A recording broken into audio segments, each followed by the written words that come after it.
I'm Jen West, professional rebel of delight. And I'm Dave Wiesdock, sage of creative scaffolding. And this is shadow casting. So Dave, we've had a few really deep podcasts recently going into crazy abstract concepts. And I thought I'd give our audience a break this week by, bringing it back down to earth, lightening it up a bit and going completely abstract and talking about unreasonable happiness. Oh, I love how you take a little abstract and go, let's blow it up. Yeah, let's see how big we can get.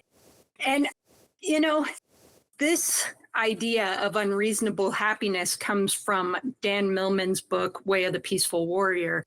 And there's a possibility that he has a more spiritual thought on what this is, like that higher level. It's now internalized and you're always joyful and in a state of awe. But I can't go there. I have no understanding of that. I've never experienced it. So I think I'm going to take it down just one notch and take it to where we just sit naturally when we're in life. And I think a lot of people sit at a baseline of unreasonable unhappiness. Yes. Yeah, I totally agree. We're cooking today. All right. Excellent. Yeah. So unreasonable, I'm going to start with unreasonable unhappiness because we might be able to connect with that a little bit. And for me, that's our survival. It's like ingrained in our DNA. We need to look out for the things that might go wrong so that we don't get eaten by a lion. So even if you're happy and you're by the campfire and you just got dinner back in the dark ages, you're thinking, what might be behind the bush? What might attack me? Is somebody going to come steal the food? Is our fire going to catch and get us? And so it's a natural ingrained tendency to really sit in what might go wrong. Very interesting. So you're kind of coming from the perspective that unreasonable happiness is almost an evolutionary necessity, something that we've had to have in the past in order to survive and grow. Yeah, the unreasonable unhappiness. Yeah. And so, so it's just kind of baked into us. It's not something wrong with us. But in our modern society, there's not a whole lot that we're actually surviving. Even if our circumstances aren't great, there's a lot of growth and possibility in it. But our natural tendency is to look at all the possibilities that can go wrong. And also our discomfort with uncomfortable emotions. If we're sitting in sadness or anger, then we want to justify it. It can't just be what it is. And so our brains go out and it goes looking for it. Yeah, so that's really interesting how you bring that up. A couple things come to mind. The first is there's almost a comfort in the discomfort, in the sense of, at least until you and I have done a lot of inner work and even working on this shadow casting, it took me a while to realize I had more comfort in my melancholy and my sadness than I did in happiness. And so even though my verbiage said, hey, I'm looking for happiness, I want to be unreasonably happy, there was this underlying drive that was, but we need to stay comfortable in the melancholy and the depression. And so that's why it was so interesting to me that you kind of brought the perspective, because shadow casting is all about the context.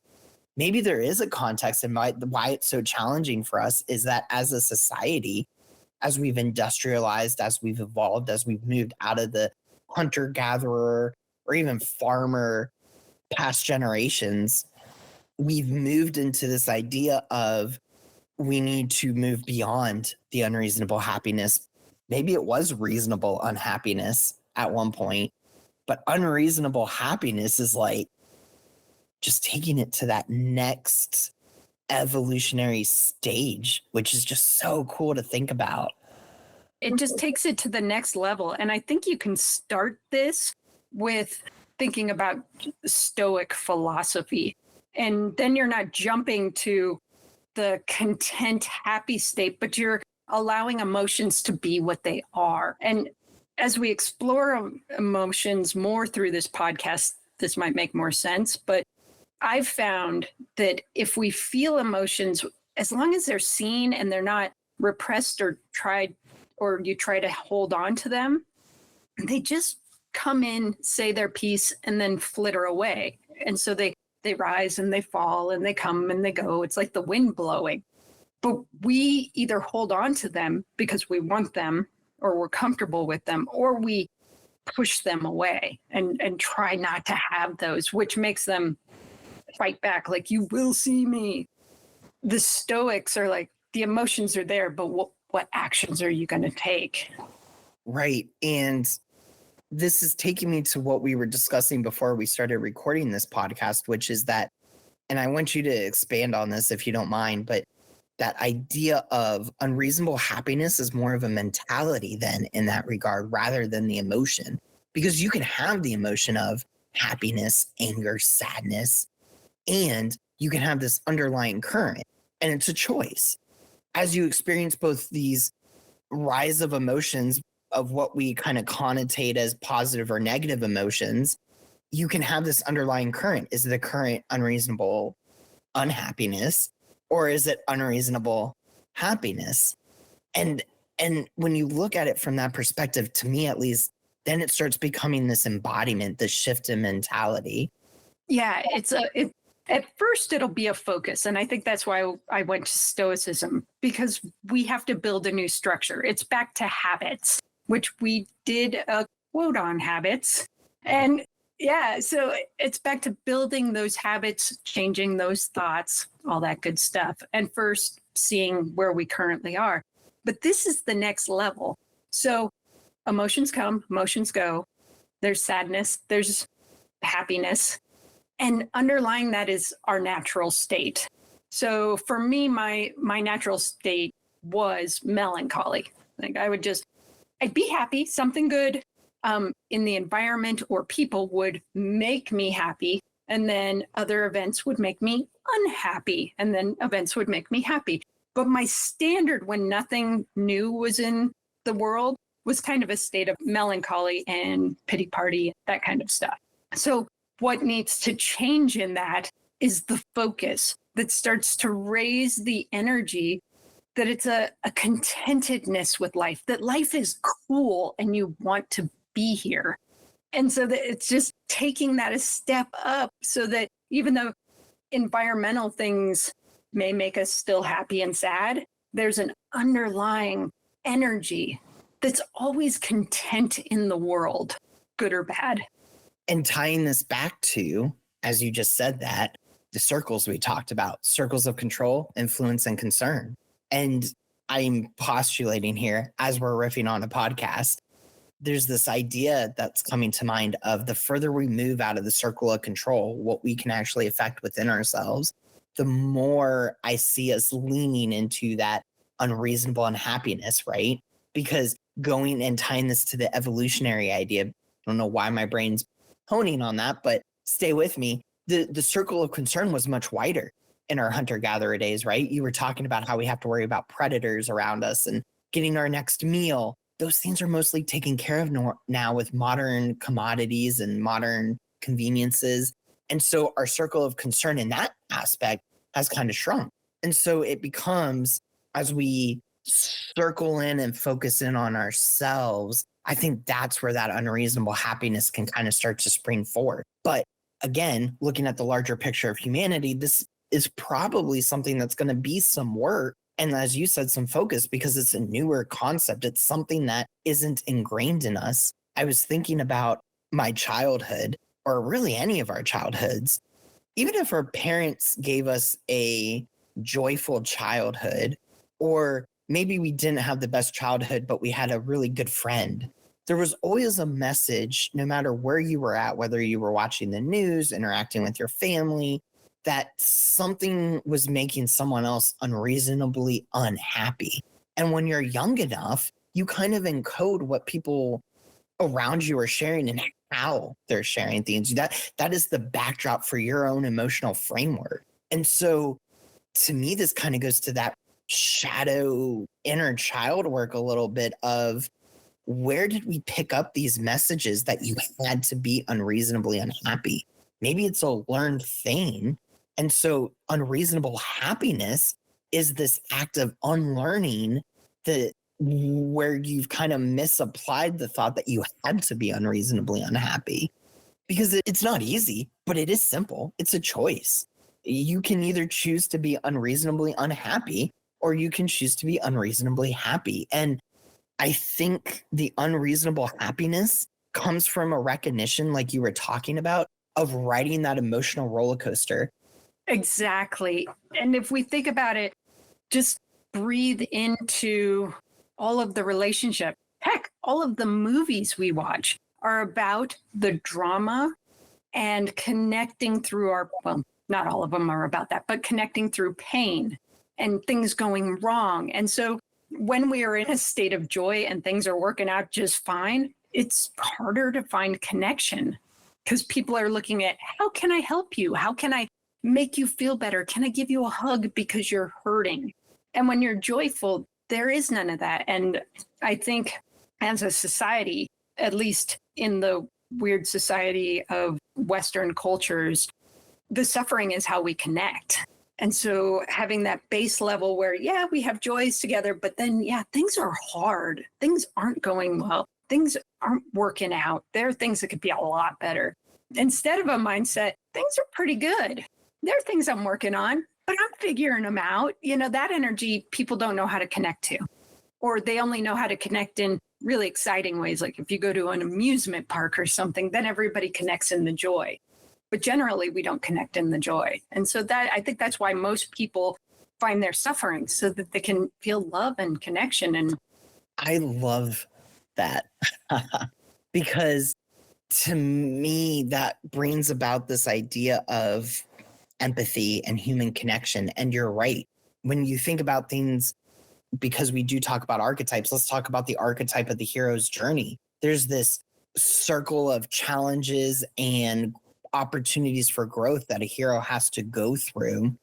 And you can kind of transpose that process onto any movie you've watched, book you've read, or even fiction or nonfiction. I mean, there's this concept of growing and learning, and there's ups and downs along that journey.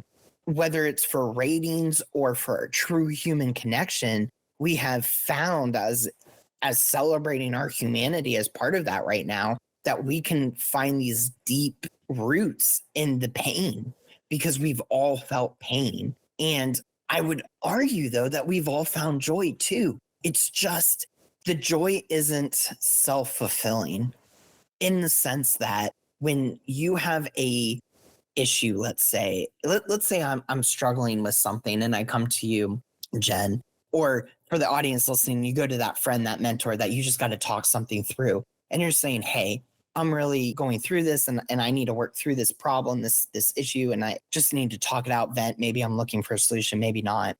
There's this conversation that unfolds almost naturally because there's this point of, if I'm talking with you, you're trying to understand where I'm coming from. And the best way to do that is to find that common point of pain. If on the flip side, I come to you and you're like, hey, Dave, how are you doing? And I'm like, oh, I'm doing great. I'm living life. I'm joyful. I'm just being present. That tends to be it. That's the end of the conversation. And it's not that you can't add to that or that you aren't yourself joyful, but it's like when you are truly living, I think, and this is just theory right now, but if you are truly living in unreasonable happiness, maybe that the reason that that's a bit of a struggle is because there aren't a lot of people that know how to connect on that level like you and I do. So whether I'm struggling with unreasonable unhappiness or I'm just really just vibing with life, to steal the young kids' terms, and I'm unreasonably happy, you and I can find commonality on both sides of that equation.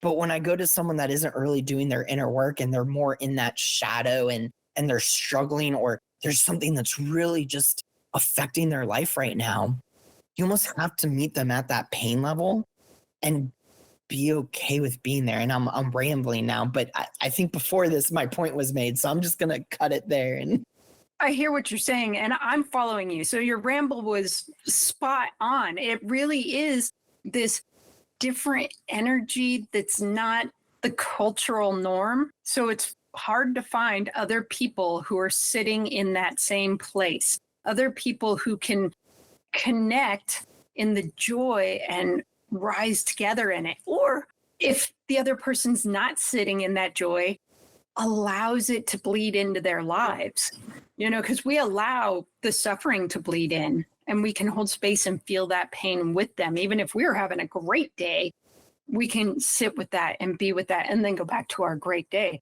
But if you're having a bad day, it's hard to move into somebody else's joy because you're like, yeah, my bills are due and I have to work a 60-hour week and this is happening. So yay for you being happy. But my life isn't going that great right now. The circumstances suck for me. And if you're remember, this is unreasonable. And I don't think I've tied it into that yet. So let's get to real unreasonable, which is unreasonable unhappiness. Is there's that underlying, regardless of what's happening, a sense of things probably aren't going well. There's something uncomfortable that just lives under the surface. And then we come up with rationalizations on why it's happening.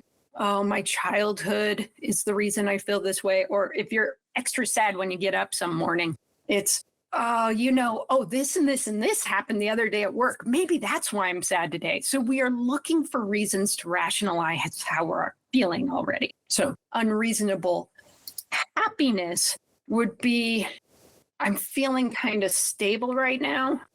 And that's probably because yesterday I did this good thing for myself. We're rationalizing it. We're putting a rational on something that's just unreasonable. And as we practice, all of a sudden we're happy when things aren't going well because we can rationalize how it's going to work out. So we're flipping the script instead of looking at a good day and being like, yeah, but I got to go to work tomorrow. So it's kind of going to be crappy anyway. It's, I'm in this hard instance right here, but I know that life's a pendulum. It's going to go back up. And I'll probably be happy tomorrow. Oh, and I've got these things coming up. Oh, and last week I did this thing that just made my day. And you just raise the bar internally, regardless of the circumstances. So walking on the outside, you are irrationally happy with the circumstances you're currently living in. And other people don't get it, but you've rationalized it for yourself. Basically, what imaginary story are you going to make up to make you feel the way you want to feel?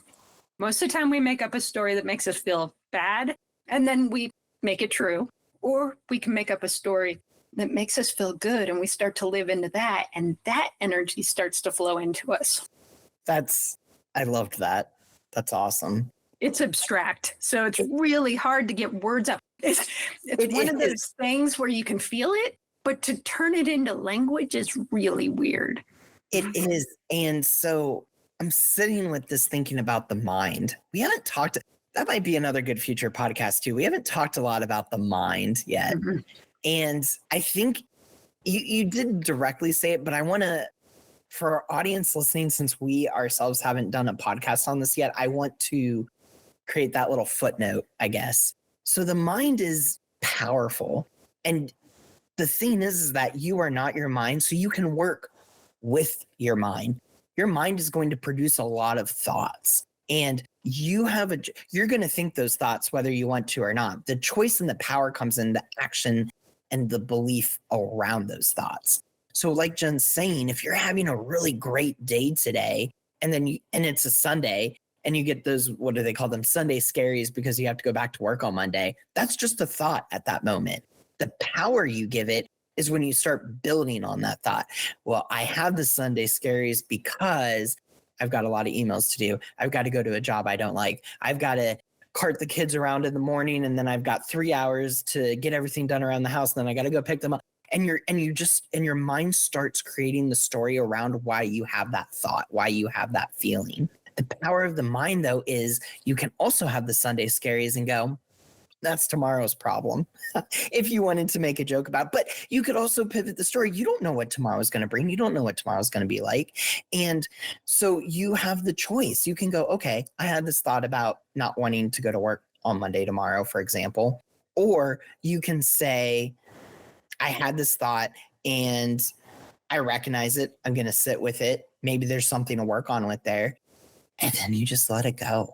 You don't give it the story. Or if you are really still wanting a story, recreate the story. Have fun with it. Lean into that creativity. Oh, I'm having the Sunday scaries tomorrow, but here's 3 things I'm going to do that are going to make tomorrow fun. While I know that I got to take the dogs for a walk tomorrow, we're going to go to a different park. So that way there's something new and interesting for us. When I got to go pick up the kids, maybe we'll go take them out for ice cream or something. Like, you're just recreating that story. You're finding points where you can pivot your perspective.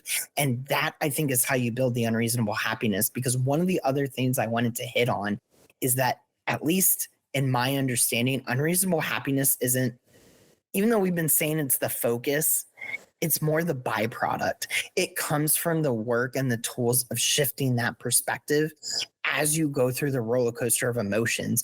The true, at least from my understanding, the true beauty of unreasonable happiness isn't that you're always happy. It's learning to be in the emotion you're feeling at that time and working through and with that emotion. There is power in both joy and sadness, happiness and anger, and neither is good or bad, right or wrong. And that's where I think it gets so challenging, because going back to what I was saying before about this encoding, we've learned you have to be unreasonably happy or unhappy. You have to feel the anger. And when you're angry, that's bad because there's a lot of intensity with that. But that's also okay. You don't, it's when we judge it, when we create story around it, when we're angry and we go, well, we're angry because we learned that from our parents and their parents learned it from their parents. And so you have this story and this justification for what you're feeling. You're actually taking yourself out of that emotion. And that's not building the byproduct of unreasonable happiness. It's a game at first because you're taking yourself out of your normal unreasonableness. And so it's recognizing, when I feel a way, where do my thoughts go? Do they go on justifying like why things aren't going to work? Like the Sunday scaries, which that's a new phrase for me, Sunday scaries. I love that. but it could also be using Dave's highest value of curiosity. Yeah, I'm feeling those emails and I'm feeling that stuff. And maybe I can create something cool out of that. The main thing about unreasonable happiness or unreasonable unhappiness is that they are still based in reality. So you're not becoming Pollyanna if you become unreasonably happy.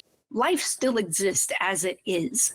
Things do not work out for us. Things go a different way than we planned. Things are uncertain. Things are uncomfortable. But that's life. It doesn't have to be good or bad. What we do with that discomfort and things not going the way we want them to go is we turn it into a negative and then justify why things suck. Yeah. And we're kind of saying there's an option here. I think that's what we're starting with on this podcast. There is an option. And that option is I can choose to take reality and enjoy life. That this discomfort and this unknown could take me somewhere really cool. So I think kind of what's coming up for me is a quote. And so I'm going to share this. And to bring this all in perspective, I found the quote from the Dan Millman book. It's, again, Way of the Peaceful Warrior. To me, this encapsulates what we've been discussing. And I think kind of succinctly sums up our perspective on this. Here's the quote. Sometimes sorrow, sometimes joy, but beneath it all, remember the innate perfection of your life unfolding. That is the secret of unreasonable happiness. That is so succinct. I mean, we've been rambling on for 20 some minutes and that pretty much sums it up. Yes, agreed. And I don't know, maybe what I'll do is, instead of riffing on that quote or sharing my thoughts on that quote, I will leave that quote. I'll read it one more time and I will leave that quote for the audience to listen to. And I'd love to get your perspective on that quote and what resonated or jumped out for you in the comments. So here's the quote one more time. Sometimes sorrow, sometimes joy, but beneath it all, remember the innate perfection of your life unfolding. That is the secret of unreasonable happiness. Yes. And I'm going to add one more quote to go with it. And then maybe we'll wrap this up. So this is from Lewis Howes, and I put this on my Instagram a million years ago, but it popped into my mind. It says, instead of fearing the unknown, all the bad that can happen, realize that good things can surprise you as well. Right. My mind just went to a million places with that quote, but I like your idea of let's leave these two quotes, let them sink in. Let us know which quote really spoke to you. Maybe one, maybe both, maybe neither. And what came up for you as you read these quotes, especially around the concepts of unreasonable happiness, because to me, both these quotes just really succinctly capture what we're trying to express for this podcast. And I think that this, like I said before, is new work for where we're at as humanity.